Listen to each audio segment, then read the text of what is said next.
Welcome to Talk+Water, the podcast that takes a deep dive into the world of water with those making waves. My name is Todd Votteler, and I'm your host for Talk+Water. I'm also the editor-in-chief of the Texas+Water Journal and Texas+Water. You can sign up for Texas+Water by visiting Texas+Water.org, and you can sign up for the Texas Water Journal at Texas.Waterjournal.org. Both publications are free. This is Podcast 20. My guest today is Dr. Katharine Hayhoe, who is a professor at Texas Tech University and who is also the CEO of Atmos Research, and somebody who I've known for a while. Katharine, welcome, and thank you for being part of Talk+Water. Thank you for having me. Well, I guess I am going to start with your background in water, but then we're going to kind of get into the issue of the day, the issue du jour. But why don't you just go ahead and, quickly tell us about how you got involved with water originally, what you call about that. So I'm a climate scientist, and I specifically study how climate and climate change, both short-term variability and long-term trends, affect us in the places where we live. They affect us in many ways through our food systems, our energy systems, our infrastructure systems, but also through our water systems. Climate change, both short-term variability as well as those long-term trends that we've been seeing here in Texas for decades now, they affect the supply of water, especially if we depend on surface water through evaporation, but they also affect the demand of water because when we have our hotter summers, we need more water. So there's a direct connection between my work and our water availability here in Texas. And a lot of work we do is with water districts, looking at long-term projections to make sure that they're preparing for the lows, primarily the droughts, as well as the long-term supply. Well, it sounds like I'm talking to the right person. You're the right guest for Talk+Water for sure. But I do want to kind of take a little detour here. So we're both cloistered in our homes right now, talking over the internet because of COVID-19, the current pandemic. I guess, people don't normally think about climate change when they're thinking about pandemics, but climate change does influence diseases, does it not? It does. Now, let's get this straight. The coronavirus pandemic is being spread by humans. So the main factor now is wherever we go, it goes. And that's why physical distancing is so important in terms of slowing the spread of this novel virus through human populations. But when you start to dig into it a little bit, there are absolutely connections between our decisions, our choices, and the spread of viruses like this. So first of all, this is a virus that got to us through the process of zoonosis. That's where a virus jumps from an animal population to a human population. They estimate, for example, that the genome of the coronavirus in bats is about 96% identical to the one we have. So they think that it came to us from bats through an intermediary, such as the pangolin, perhaps, that was sold at a wildlife market, and then from there into human population. What's the connection? The connection, first of all, is that as our human population expands, we've been infringing increasingly on wildlife habitat.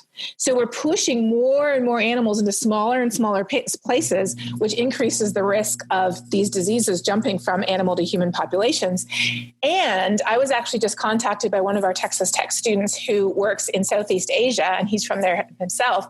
And he was talking about how he's studying how climate change has been affecting where bats actually can live, because their populations are shifting as the average temperature and humidity and rainfall shifts. And that means that where they live is changing. So where the zoonosis could happen is changing. Now, we also know that climate change could affect the spread of infectious diseases that are not carried by humans, but that are carried by what we call vectors. Vectors not meaning arrows, but rather meaning animals and insects that can carry disease, like ticks and mosquitoes. So, for example, we already have dengue here in Texas. Right. But as it gets warmer, through research that we've actually done at Texas Tech, we found that the risk of dengue fever could spread all the way northward to Chicago.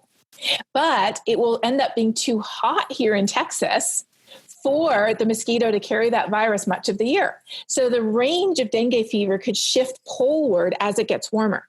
The range of other diseases like Lyme disease, which is carried by deer ticks, it's just expanding. So it just used to be a thing in the US. My husband grew up in Virginia, and every day after he was running outside as a child, his mother would have to check him for ticks. Well, I grew up running through the woods in Ontario. I had never seen a tick before, not once in my life. And now we have ticks carrying Lyme disease all through southern Ontario because our winters aren't warm enough to kill them off. So climate change definitely affects the spread of infectious diseases carried by animals and even birds and mosquitoes. And we also have another connection, and that's the fact that burning fossil fuels produces the carbon emissions that are responsible for most of the changes in long-term climate we're seeing today.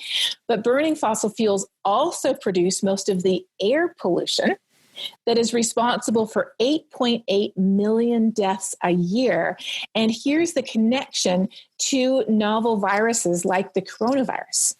It turns out that when we live in very polluted areas, our lungs are much more vulnerable to viruses that attack our respiratory system. They did a study in 2003 after the SARS virus went through China, and they found that people who lived in very polluted cities were twice as likely to die from SARS if they contracted the disease than people who lived in areas that had clean air.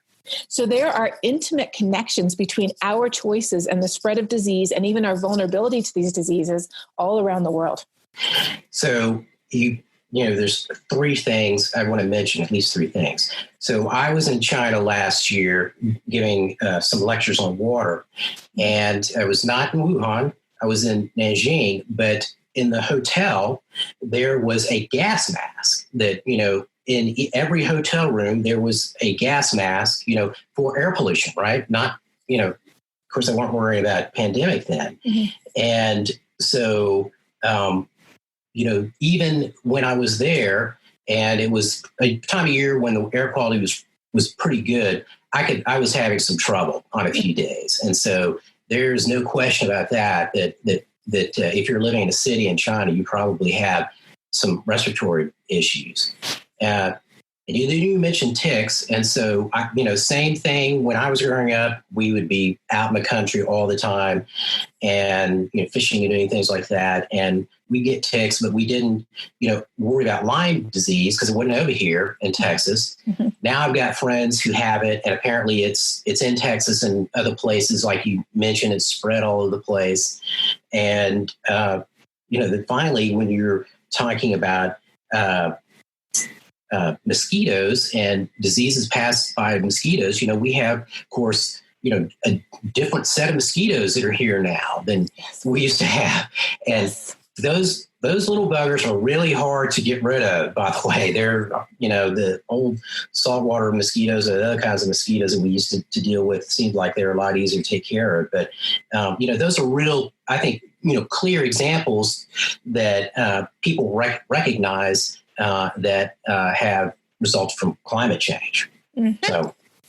And our choices interact with them too, and they connect directly to water because the breeding ground for these mosquitoes is in standing water. And they found that in cities and towns through Texas, that often in our backyards, we'll just have, pots or buckets or something sitting out there that collects water, and they can turn into mosquito breeding programs. So a lot of the eradication programs for these very dangerous types of mosquitoes you're talking about have consisted of literally going around and knocking on people's doors and saying, could you go back to your yard and check to make sure you don't have any standing water there? Direct connection between water, disease, and climate. Right. And we've been doing that around here, and it's amazing how little water they need. Mm-hmm. So let's go ahead and discuss some more of your research. Tell us more about your research on climate change and water. Sure.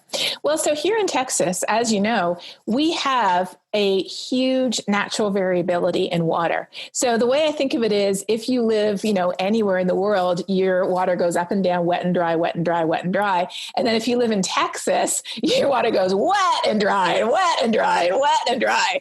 It is feast or famine here. You can have the driest year on record, and it can be followed by record floods. In fact, my favorite pair of photos is of our football stadium at Texas Tech. Photo number 1, we have a haboob going over it. So not just a regular dust storm, but like a wall of dirt that just blacked out the city for almost an hour. And then the very next pictures from the next year, the stadium is underwater. And so is the highway next to it, and there's cars floating away. So we know that here in Texas, we already have a natural pattern of feast or famine.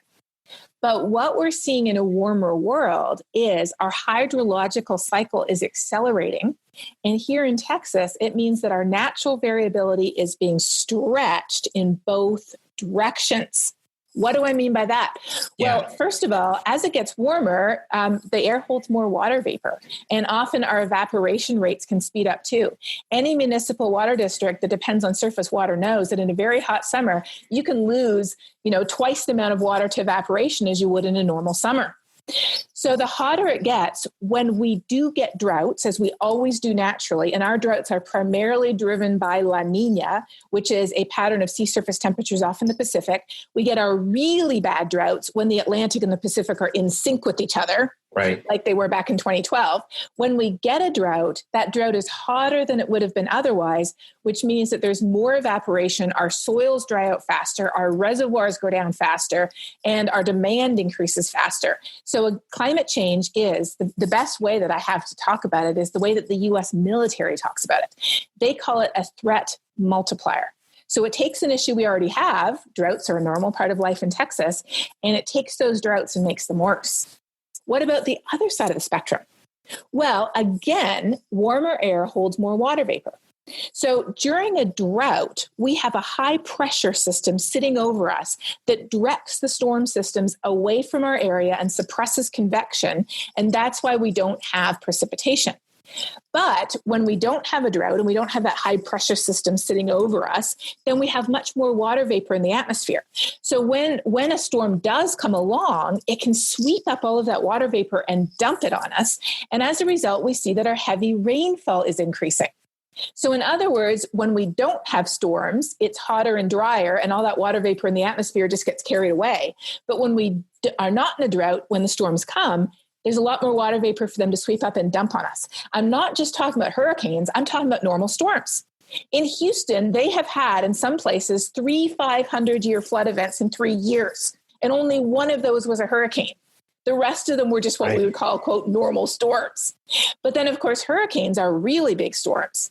And we know that they are fed by warm ocean water. And we also know that over 90% of the extra heat that's being trapped inside the climate system by the extra blanket that we're wrapping around our planet, primarily from digging up and burning coal and gas and oil, over 90% of that heat is being trapped in the ocean, where it's powering stronger hurricanes.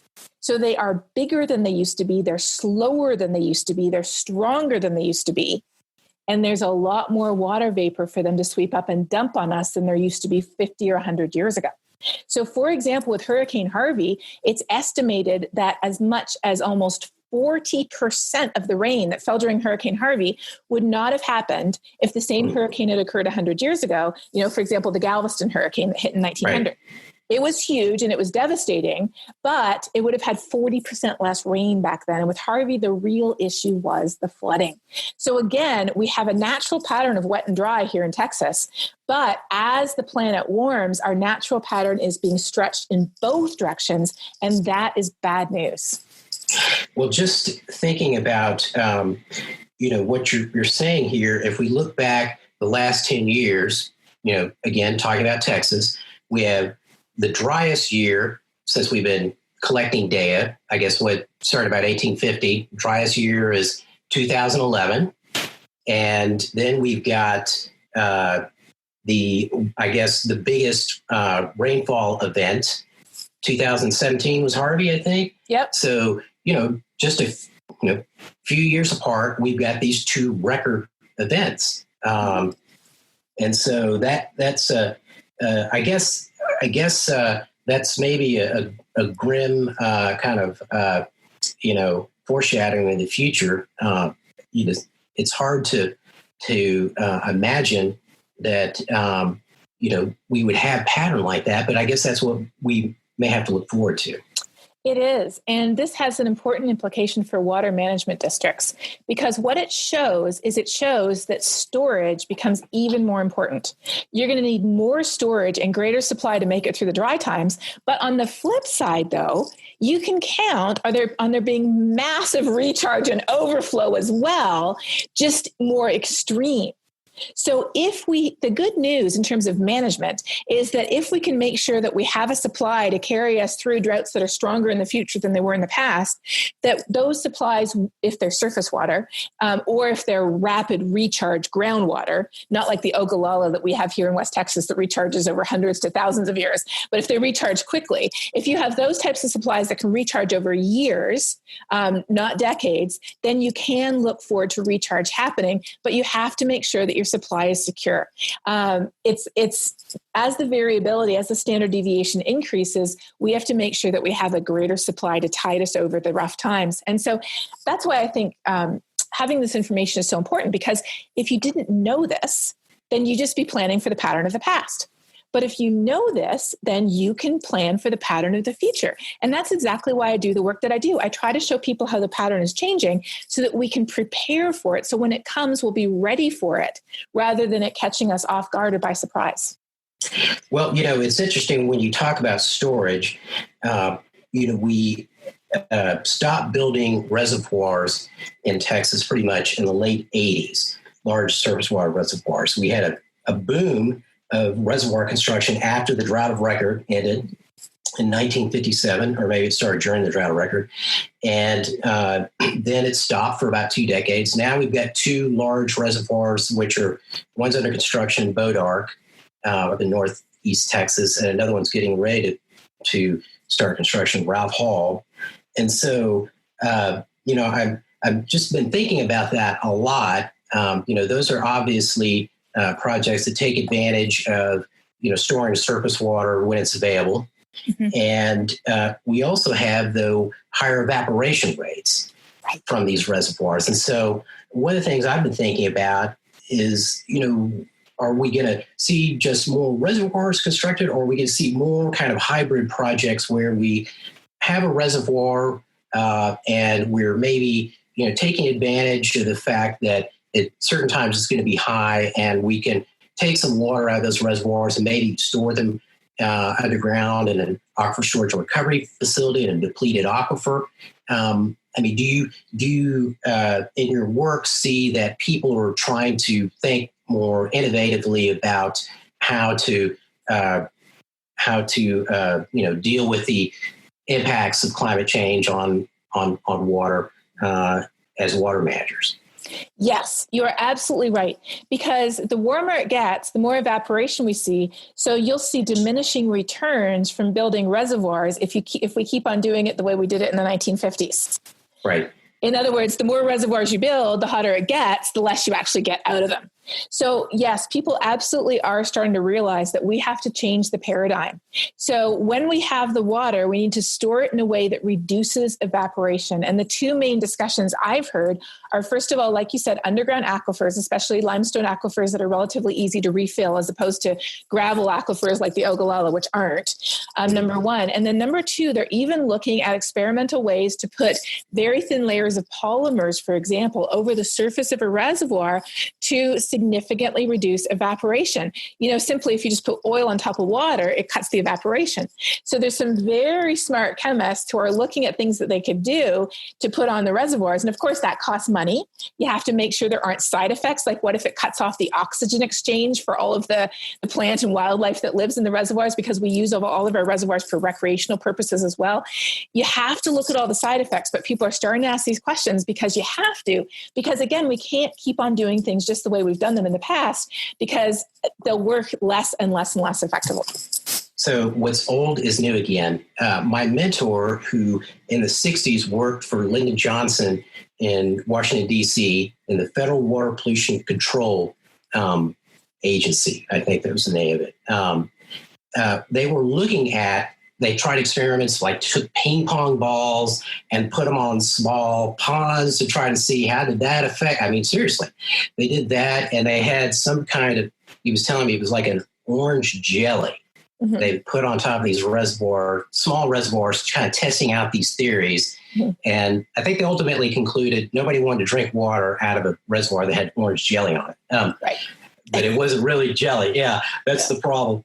But so, clearly we're thinking about how to, impede evaporation reservoirs and trying to modify the current systems we have now, that's one of the things I'm always really interested in. Many of these projects were built, as you know, decades ago, and they've been managed in a certain way for decades. And it seems like there's really a real advantage in maybe kind of retasking how we are managing some of the systems we have now, as opposed to building a lot of new ones.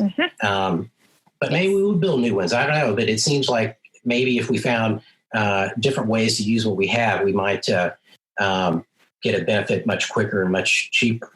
Well, and also don't rule out the fact that reducing demand through conservation and efficiency is really important. So El Paso is one of the cities in Texas that really stands out for its incredible gains in efficiency and water conservation. And a lot of other districts are taking this to heart. We don't necessarily need all the water that we use. I mean, some of our toilets, they flush with 4 times more water than we need. Right. And here in West Texas, those pivot irrigation systems, a massive amount of water evaporates before it reaches the ground, so it's completely lost. If you replace a pivot irrigation system with drip irrigation, you only need a fraction of the water and it directly reaches the root of the plant, and you're much more efficient with the water that we use. So there's 2 sides to it. One is making sure we have the supply that we need, but reducing demand is very important, and it's very possible because the cheapest gallon of water is the gallon that you never use. That's right. And, I'm sure you've noticed this, but it seems like the way we used to plan for water was based on population growth. And we now have kind of I'd say a decoupling in terms of, water needs, because, we're using so much less per person. And so, I see even cities like, San Antonio and Austin and El Paso, who've made so much progress in reducing their water use. There's still a lot of landscape watering in Austin and San Antonio. I mean, landscape watering is the 3rd largest water use in Texas. So it seems like there's even more room to go from, many of these cities over 200 gallons per person per day to now 130, 120. And maybe, the floor is less than 100. Oh, yeah. And then we haven't even tapped the potential of gray water systems yet. Where imagine if all new houses had to be built with a gray water system, where the water that we use for our showers and for washing our dishes is then used on our lawn with a filter to take out the solid waste, not the toilets. There's these systems, they're not rocket science. They're not like newfangled technology. They've been around for decades. We know how to do them. And we just don't do them because we don't need to do them. We're not told to do them. We ask our plumbers if we could do them. They're like, oh, I don't know. I've never done that before. Or they might cost a little bit more up front, but they would save us a ton of money afterwards. So there's reasons why we haven't done it. But when you look at it over a couple of years versus just, the construction of the home, it makes absolute sense to do this. So maybe your next guest should be somebody who could talk about that. I think that'd be a great topic. That is a great topic, and I will try to do that. So when you look across the U.S. and look across the globe, where are some of the places you see, water management issues that are really, well developed already as a result of climate change? Well, again, the reason we care about climate change is because it is a threat multiplier. So 9 times out of 10, it's not creating new problems. It's taking problems that already existed and making them worse. And when we have a disaster is a function of 3 things. A disaster is, first of all, a function of exposure. So there have to be people and economic systems that are exposed to it. It's kind of like if a hurricane never makes landfall, it could be the strongest hurricane ever recorded, but it wouldn't be a disaster. Then the second component is vulnerability. So how prepared are we? Are we doing really good with conservation and storage, or are we just using water wastefully well above what we already have? And then the third component is the actual disaster itself. So when a drought strikes. So when we look around the world, we see that some places, even though they're potentially very vulnerable and they have large populations to be exposed, they're already working really hard on this. So for example, I was in Phoenix a few months ago looking at the Salt River Project, which manages the water for the area. And they've looked far ahead down the road. They understand the variability is increasing. They understand that they will be getting recharge, but they need a lot more water to provide for their needs until they get the recharge. So even though Phoenix is a very vulnerable city because it is in an arid desert area with a large growing population and the potential for significant water shortages, because the organization that manages their water is looking so far down the road, they are less vulnerable than somebody might be in a place where it's like, oh, we have plenty of water. And then when disaster hits, they're not prepared. So it's interesting because there's an interaction between how vulnerable are we already and then how prepared are we looking to the future. You could have the exact same cities in the exact same place, but one of them could be completely vulnerable because they're unprepared, and the other one could be prepared. So they might have to, tighten the water restrictions a little bit, but they still would be able to get through the extremes in the future. So let's talk about impacts to aquatic ecosystems that you see occurring. What kind of environmental impacts are we looking at? We've been talking a lot about water supply, but how about the environment? Oh, yes. So water quality is also being affected by the long-term trends that we see. First of all, as our air temperatures change, our water temperatures are also changing. I don't know if you've heard of something called the warming stripes. Warming stripes? Warming stripes, yes. It was created by a fellow climate scientist called Ed Hawkins from the University of Reading in the UK. And what he did is he took weather stations from all around the world, and he has this for every U.S. state as well as the country as a whole. And he created this amazing graphic. And if you Google warming stripes, it'll pop right up. An amazing graphic where there's a stripe for every year. And if a year was cooler than average, it was blue. If it was about average, it's white. If it's above average, it was red. And the darker the color, the further above or below average it was. And so you can see for every state in the US how we have cold and hot, but decade by decade by decade, we're going from long-term blue to long-term red. So here's the fascinating thing. A USGS hydrologist who is quarantined by the pandemic, he took this approach and he applied it to streams across the United States. So we now have warming stripes for, I think he did something like 80 or 85 streams across the US. And you see the same pattern happening. Our streams and our lakes and our reservoirs are warming as our air temperature warms.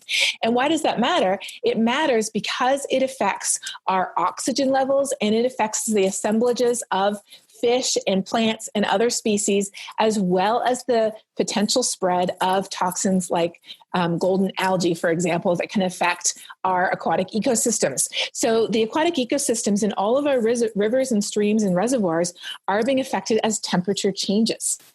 Now, there's also other effects because I mentioned how heavy rainfall is increasing, how our variability is increasing. And what does heavy rainfall do? It tends to increase runoff. So if you have a nice gentle rain, it soaks into the soil. But if you have a huge downpour, it runs off and it carries potentially a lot of pollutants and a lot of fertilizers into our reservoirs. And of course, algae thrive off fertilizer. For a number of years, we lived on a small reservoir here near Lubbock.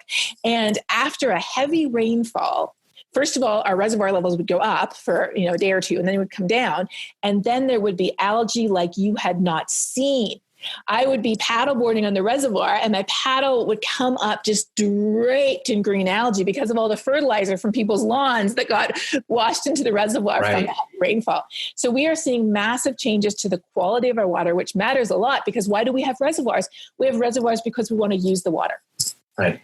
Right. And of course, the Great Lakes have been struggling with this problem here the last several years, some of the serious algal blooms. Mm-hmm. Yes. You mentioned something. Mm-hmm. Right. Yeah. So you mentioned something that's interesting to me. We spent a lot of time and effort trying to protect some endangered endemic species and aquatic ecosystems that are in places where climate's changing.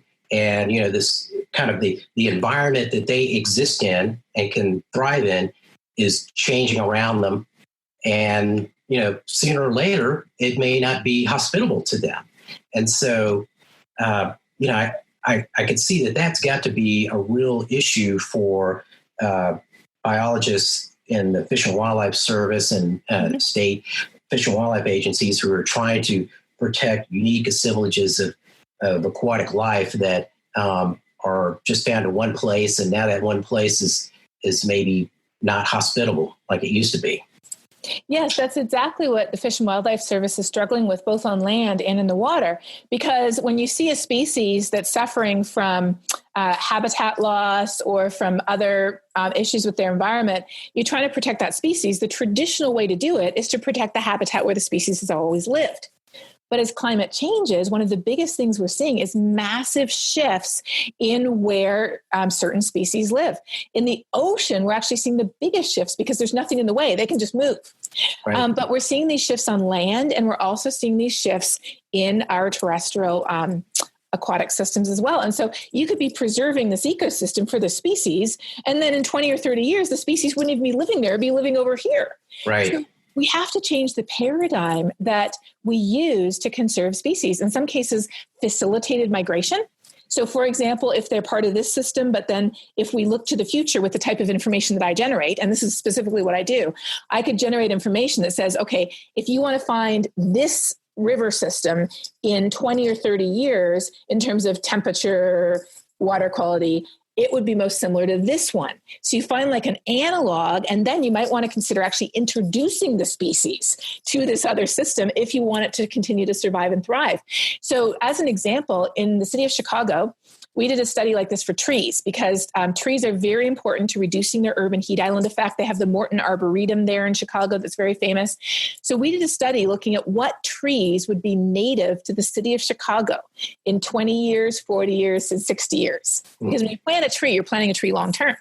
So they actually took that to heart, and they've expanded on that, and they've developed a whole program where if you're going to plant a new tree in Chicago, you don't plant a tree that was native to Chicago in the past. You're planting a tree that will be native to the Chicago by the time that tree reaches adulthood. That's one way that they're actually assessing the migration of the ecosystems. All I can say is don't take them ash juniper, and don't take them mesquite trees. They won't be happy. No. Well, so what you were just talking about in terms of trying to anticipate what changes might result. And with whooping cranes, this is something that when I was, working on whooping cranes, it was an issue. The Fish and Wildlife Service was trying to figure out coastal wetlands are retreating because of rising sea level related to climate change. Where are the wetlands going to be in the future that should be preserved now because they will be critical for whooping cranes, given that they might be the only remnant coastal wetlands left that they can use when they winter down on the Texas coast or the coast of the Gulf Coast someplace. Yeah. I mean, that's another issue too, because you've got sea level rise. So if you're protecting these wetlands, which abut directly onto fairly high elevation land, then as sea level rises, and it is accelerating, sea level is rising twice as fast now as it was 25 years ago. And a new study they just released, I think a week or two ago, found that Greenland is melting 6 times faster than it was in the 1990s. So sea level is rising exponentially. And if you were protecting, for example, an area of wetland that had high elevation land behind it, that area of wetland could be gone in 20 years. Whereas if you look down the coast and you found, okay, well, we have this wetland here, and behind it, there's areas that would become wetland if sea level rose a foot or 2 feet, then that would be a very sensible place to protect because the wetlands would keep retreating along the coast, but they would still have wetlands for those whooping cranes to use as habitat. That makes sense. That makes sense. So looking around the globe and even in the U.S., where are some of the areas you see the greatest kind of hydrological impacts? We talk a lot about the Colorado River, and I know there's a lot of effort, not the Texas Colorado, but the Colorado out west, to try to I guess maybe not get ahead of it, but they're already dealing with having a system where they divided up a surplus among states, and then found that historically they don't have that much water to divide up, and now they are just have recently concluded some work to try to figure out how they're going to continue to use the Colorado and share among the states that use it. There've got to be a lot of places around the world that are kind of facing something similar. Yeah, so the Colorado River is a classic example where they allocated what states and what entities got water from the Colorado River during one of what we now realize was one of the historic wettest decades on record. So, and they didn't allocate it by percentage, they allocated by absolute amount. Right. So they don't even have, like, if you add up all of the different pieces that people are allocated, you don't even have that much water in the river, and the water is going down anyways. In California, they have a bit of a different problem. So, the Central Valley of California is a huge agricultural area. And they allocated water from the melting snowpack, which California has this amazing natural source of water. They have a Mediterranean climate, so its precipitation falls primarily in the winter. So on the Sierra Nevada mountains, it falls as snow. So it gets stored up all winter, and then it melts right in spring, which is exactly when you need it for the Central Valley. So it's a perfectly designed agricultural system, except their water rights are allocated based on the time of year. So the people who got there first, who their great-great-grandparents secured the water rights, they got water rights to the weeks in the year when snow melt was at its peak 100 years ago. And then the Johnny-come-latelys got the water rights to the stream at the time when there wasn't traditionally as much water from snowpack melt. Well, guess what's happening? Snow melt is now happening 3 weeks earlier in the year. So the Johnny-come-latelys are, making out like bandits. And then the people who had the water rights for 100 years are like, hey, there's no water left when it comes to our time to draw the water out. So you're perfectly right. You totally hit the nail on the head. Places around the world where we have allocated water based on assumptions about the past being the same as the future, like the Colorado River and like the Central Valley of California, those are the places that are most vulnerable to long-term changes because their water allocation systems are predicated on the fact that it doesn't change. And when you think about it, if you had been, or I had been back there around 1920 and we're trying to make this decision about the Colorado River, whatever, that probably would have been, the decision we might have made because, we might not have been thinking about how can things change in the future? What kind of data do we really need? Mm-hmm. These are agreements in many ways that we're kind of, breaking new ground. Mm-hmm. And were then replicated all over the world. Look how they did that successfully for the Colorado River in the western United States. Well, no one really anticipated these changes. And so now we're in a situation where we have to figure out ways for our institutions to become more adaptive. And exactly. That's probably one of the keys, I think, don't you think? Exactly. More adaptive, more flexible. And I would highlight too, it isn't only that we didn't know about the future, but we didn't know about the past either. Right. So, for example, in Western Europe, they have hydrological records going back to the times of the Romans in some places because those Romans were very serious engineers and they knew water. But here we didn't have those historical records. And so nowadays we actually do, thanks to paleoclimate data from tree rings and pollen cores and lake beds and stalactites and stalagmites. Jay Banner, of course, at UTS. Oh, yeah. He's one of the people who actually tracks our water records here in Central Texas, thanks to cave data. But so now we know that decade was unusually wet. And we also know that there have been massive mega droughts in the past. So not only when we were making those decisions, not only did we not realize that there'd be long-term trends in the future, we didn't realize how bad it had already been in the past. So we were lacking a lot of information that they would have had in other parts of the world to make those decisions, and we didn't have it. It's a little scary when you think about in Southeast Asia. When I was in China, I was talking to some folks who were professors from India and Bangladesh. They were talking about how little hydrologic data they have, historic data. Mm-hmm. And, they're building a lot of dams and other projects, mm-hmm. but it's really based on very little hard data. And so, you're talking about the Europeans with, data going all the way back to the Romans. We've got fantastic data in the United States as well, and it's still hard to get the right system in place in some ways. It absolutely is. And then they have the added challenge of the fact that I think almost 1 billion people around the world depend primarily on snowmelt for their water supply, and Southeast Asia is one of those places. So today, those glaciers are melting faster than they've ever seen. And so they have more water than they need at many times in the year, but they know it's going one way fast. And when the glacier shrinks far enough back, that water is going to start going down. So you can build all the reservoirs you want, but they just won't fill up anymore as the glaciers melt. So it really is a very, very challenging situation. And when you look at India and Pakistan and Bangladesh and China, you're right about half the world's population right there. And they share, not among all four of them completely, in Nepal and, the other countries, 20 international rivers that originate in China is what, when I was in China visiting, I was told 20 international rivers for which there are no treaties. There's a treaty on the Indus between Pakistan and India, but for the most part, these other rivers, they don't have treaties. So, and their groundwater is also being withdrawn very quickly. I mean, in some places in India, during the most recent drought, there were suicides from farmers who had no way to grow their crops, feed their families, earn any money because their groundwater had dried up too. I mean, it is a catch-22. And the bottom line, Todd, is the more people we have, the more careful we have to be about how to allocate and use our resources wisely, because we've operated for a long time as if the world is infinite. Right. If we ran out of water, we just went to find more water. If we ran out of land, we went to find more land.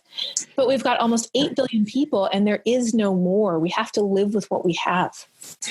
California, of course, during their recent drought, ended up depleting or at least drawing down a lot of aquifers in the Central Valley, and now they're trying to put in a system to regulate those aquifers. And we're also just close to home here. There's now a lot of research being done on these transboundary aquifers along the border between Texas and Mexico and New Mexico and Arizona that we just don't really have much information about. It was kind of interesting to think. I've been thinking about this a lot. And we have so much information on all these aquifers that are within the state of Texas, right? But then here's this whole set that I didn't even know anything about them. And, we don't know much about them at all. That's us here. I mean, we have some of the most advanced ground mapping technology in the world, thanks to the oil and gas industry. I mean, imagine if you're in, Africa, or if you're in Southeast Asia, or if you're in countries who don't have these resources. Knowledge really does make a difference, doesn't it? Knowledge of the past, knowledge of what we have today, and knowledge of the future. That's what we need to adapt and to prepare. And if we don't have that knowledge, it makes us vulnerable. So let's shift to the Paris Agreement. Now, I'm just thinking about potential hydrologic impacts that you are concerned about if the long-term goal of the Paris Agreement of keeping the increase in average, temperatures, global temperatures below 2 degrees centigrade is not achieved. What are the things that you're concerned about will happen if that goal is not met? Mm-hmm. Well, first of all, the 2-degree goal is not a magic number. And we have a global weirding episode that actually unpacks this. Our global weirding series is on YouTube. We have 30 episodes on all kind of different topics, including Texas, as well as or the coronavirus. But we have an episode on the 2-degree target, and it's not a magic number. It doesn't mean that if we limit warming to 1.9 degrees, everything's totally fine. Whereas if we get to 2.1 degrees, we're all going to hell in a handbasket. Right. It's kind of like saying, there's no magic number of cigarettes you can smoke and be okay. Like you can't smoke 9,999 cigarettes, but as long as you don't smoke that last one, you're totally fine. We know that the more cigarettes we smoke, the greater the risks. And so we know that the more temperature changes, a tenth of a degree by a tenth of a degree globally, we know that carries additional risks for us. Why does it connect to water? Well, first of all, we've already seen in Texas and as in other areas subject to drought, it exacerbates droughts. When we have a drought, as they had the recent California drought, when it's hotter, it increases evaporation. It reinforces the high pressure system that is sitting over the area that brought the drought in the first place. And it keeps it there longer, making the drought longer and stronger than it would have been otherwise. We also know that as it gets warmer, it increases our demand. And we know that coastal reservoirs are being affected by saltwater intrusion, which affects the quality and availability of our drinking water as well. And then with flooding, we can look at increases in contamination, decreases in water quality. There's a whole suite of connections. And the National Climate Assessment has a fantastic chapter on water that I would recommend people check out. If you go to NCA 2018.usgcrp.gov, or if you just Google Fourth National Climate Assessment, that's easier. It'll pop right up. And I believe chapter number 4 is the water chapter, and it goes all the way through all these different ways that our water is affected. And again, the more climate changes, the worse the impacts. So for a North Texas municipal water district, we specifically looked at the impacts on their supply and their demand under a 2-degree global warming and a 4-degree global warming. So in other words, if we meet the Paris Agreement, what would their water supply and demand look like? And if we don't meet the Paris Agreement, what would it look like? And the results were very striking.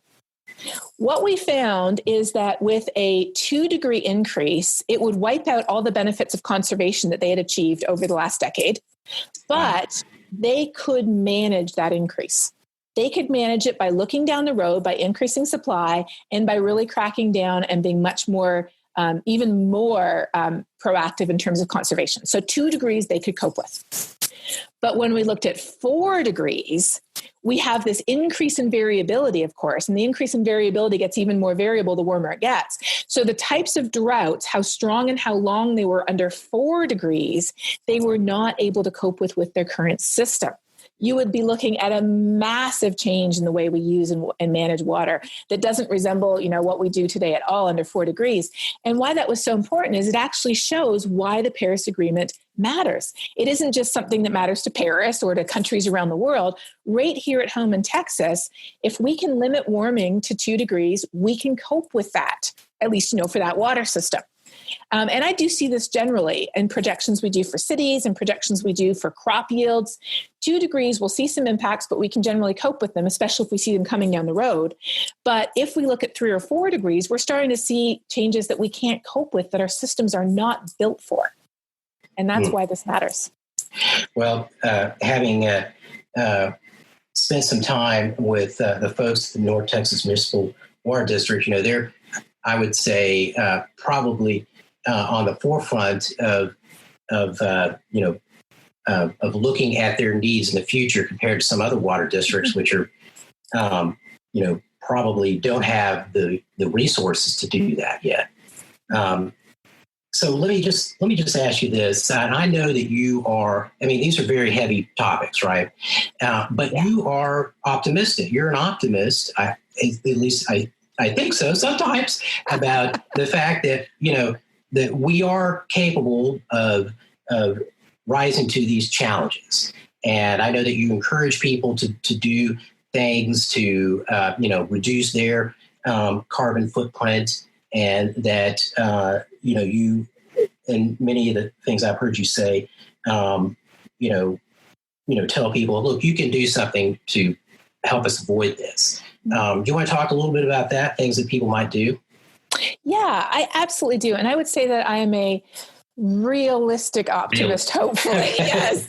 Because on the one hand, as a climate scientist, I know how bad it could get. It could get really bad. It's not the planet that's at risk. It's not even human civilization, it's not even the human race, but it is our civilization. It is our water supply, our food supply, our energy supply, our infrastructure, the economy, even our political stability is at risk due to this changing climate. It's changing faster than any time in the history of human civilization on this planet. And that's why it matters. We don't, it isn't about the dinosaurs. It isn't about, it isn't about the planet surviving. It is about us, and our water systems are really on the front line. So it's really interesting, because talking with some water managers in Texas about the difference in the future if the world gets warmer by 2 degrees or 4 degrees, one man tackled the elephant in the room. He said, what you're talking about here is you're talking about global warming.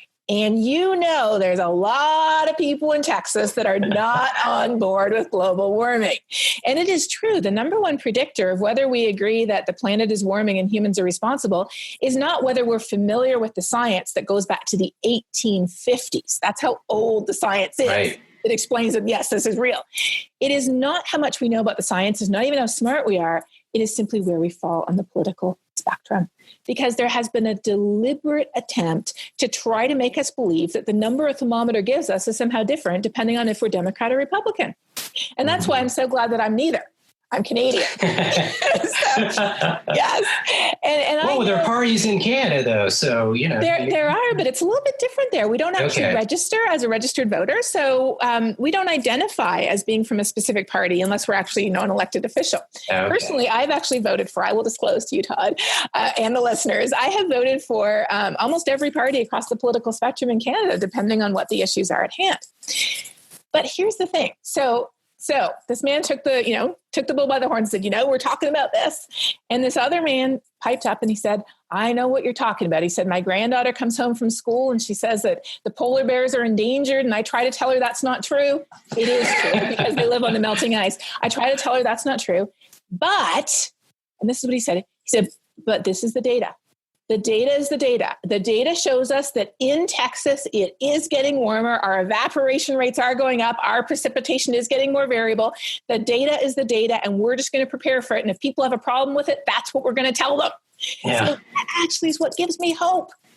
Because leaving aside this whole politicized issue, let's just look at what's happening here in Texas. It is getting warmer. Our precipitation is getting more variable. And there are sensible things that we can do that benefit every single one of us, no matter who we are, where we live across the state, and how we vote, that will make sure we have water for the future. And so what gives me hope is when we see pragmatic people really just connecting the dots and saying, all right, let's leave the politicians to argue about the politics. Let's just understand that we need water. We have to make sure we supply that water. And there are sensible things that we can do to prepare, both to ensure we have water, as well as to reduce our impact on these changes. Because these changes are being driven primarily by digging up and burning coal and gas and oil. That's about 75% of the problem. The other 25% is deforestation, cutting down the Amazon, and also agriculture. Especially cows produce a lot of heat trapping gases through burping. But the good news is this. Here in Texas, we are the national leader in wind energy. So we are already up to about 20% of the energy on the ERCOT grid, so our electricity, is from wind and solar energy. 10 years ago, we were not on the map for solar energy. As of this past year, we are number 5 for states in the U.S. for producing solar energy, and we are doubling our production every year. And here's the crazy news. China is far ahead of us. China has more wind and solar energy than any other country in the world.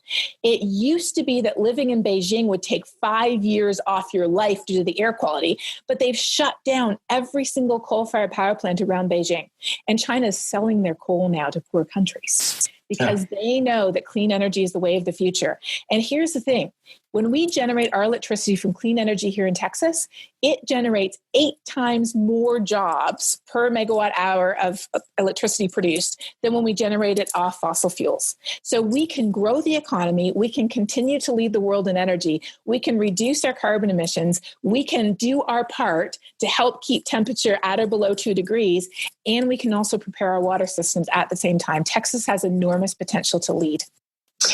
There are 2 things that I want to mention based on what you just said. You and I have talked about this before, how, for example, I did a tree ring study several years ago. And when I talked about drought to people and, droughts that we saw in the late 1600s, early 1700s, and other droughts worse than the drought of record here, there was like complete understanding and there was no resistance to that. When I used the term drought, historic droughts, they're on board.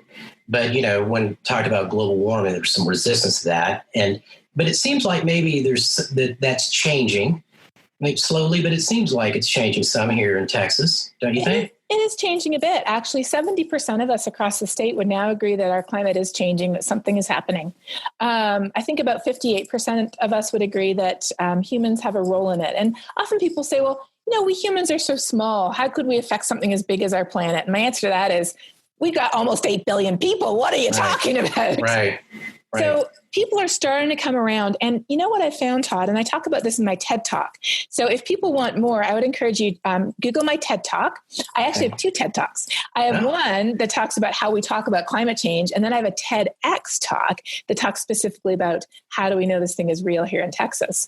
But in my TED Talk, I talk about how the fact that we find that our objections to this whole issue are primarily due to solution aversion. We're told the only solutions to climate change are communism, socialism, one world government, the United Nations taking over. And honestly, if those are the only solutions to climate change, then who does want those? You can't eat meat anymore. You can't have children anymore. You can't fly anymore. I mean, those are the things that we hear. But here's the thing. Those are not actually the real solutions. So I would also encourage people to check out this amazing resource called Project Drawdown. And you can Google it. It's just drawdown.org. They list over 100 solutions to climate change that some of them may really surprise you. And many of them would really benefit our economy here in Texas. Carbon farming, smart agricultural practices, better transportation, reducing food waste. That's a big contributor too. If food waste were its own country, it'd be number 3 in the world after China and the US in terms of heat trapping gas emissions.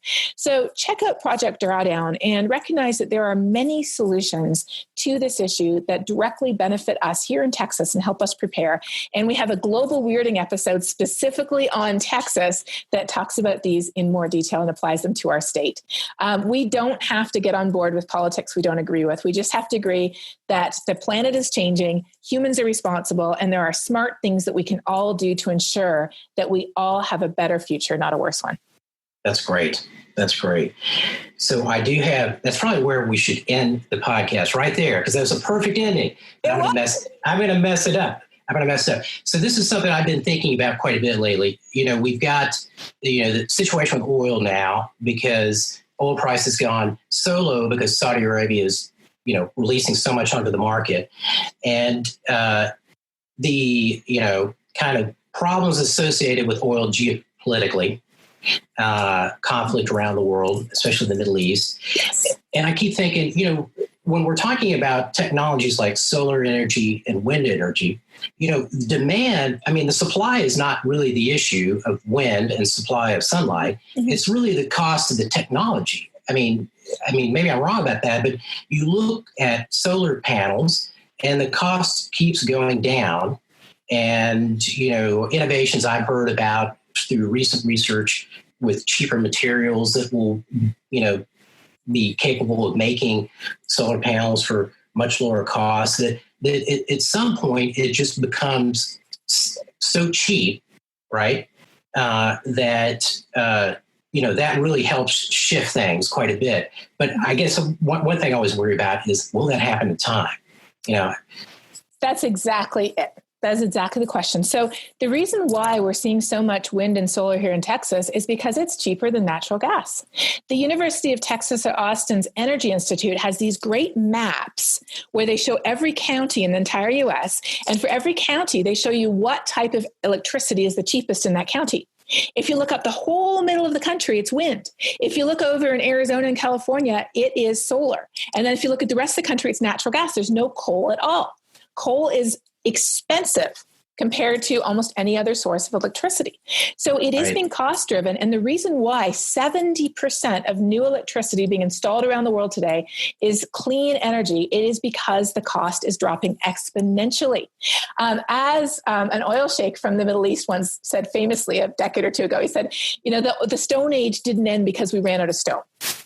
Right. The oil age won't end because we run out of oil, peak oil aside, mm-hmm. but it's because we're already transitioning. So we don't use horses and buggies anymore. Why not? Right. Because we have a better way to move. We don't use party line telephones anymore. Why not? Because we have a better way to communicate. We will not be using fossil fuels 100 years from now, because we'll have a better way to get our energy. In fact, we'll be like, you used to burn oil? Are you crazy? We need oil for so many other things, like making plastics and products and chemicals. Why would you burn something so valuable? Mm-hmm. But here's the thing. it is not, this transition is not yet happening fast enough. If we were back in the 1970s and we saw the transition happening at the speed it is today, I would feel pretty good about that. But the problem is after the whole oil scare of the 70s, we bounced right back to our old habits. And it's like we've been, eating hamburgers and pizza and not exercising and smoking for 40 years after the doctor told us that we should really change our lifestyle.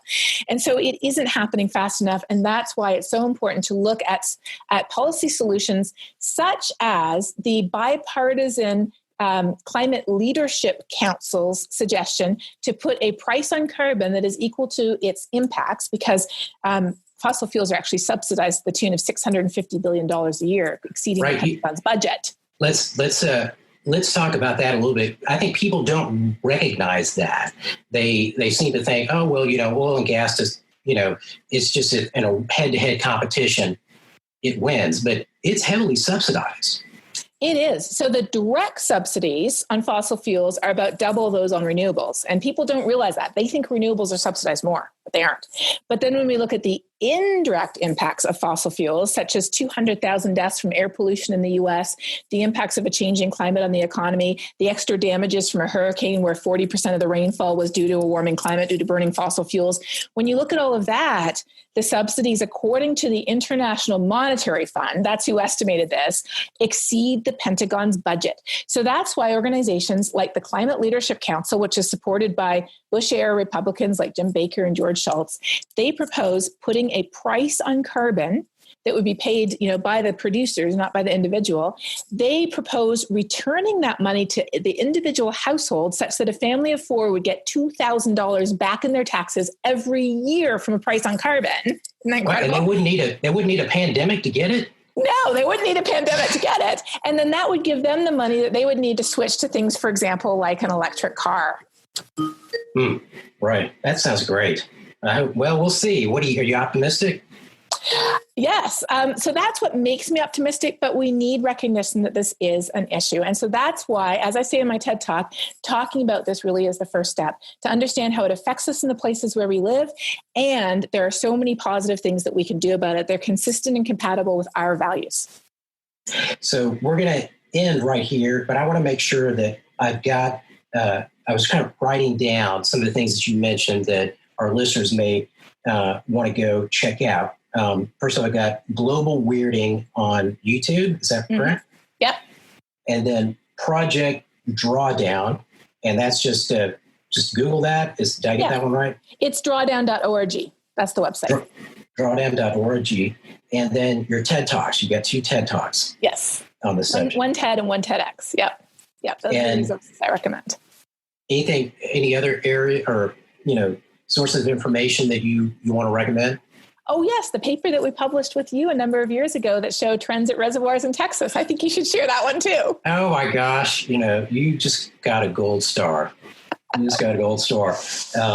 I'm looking forward to your next article that you publish with us. You'll be getting one. I have one in mind. So, yeah. Good.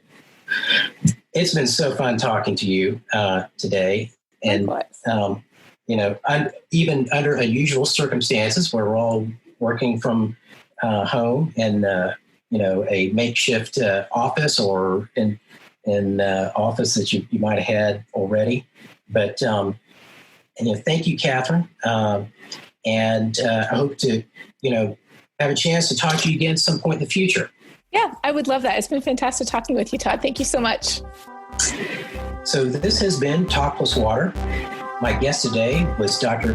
Katharine Hayhoe, who's a professor at Texas Tech University and who is also the CEO of Atmos Research.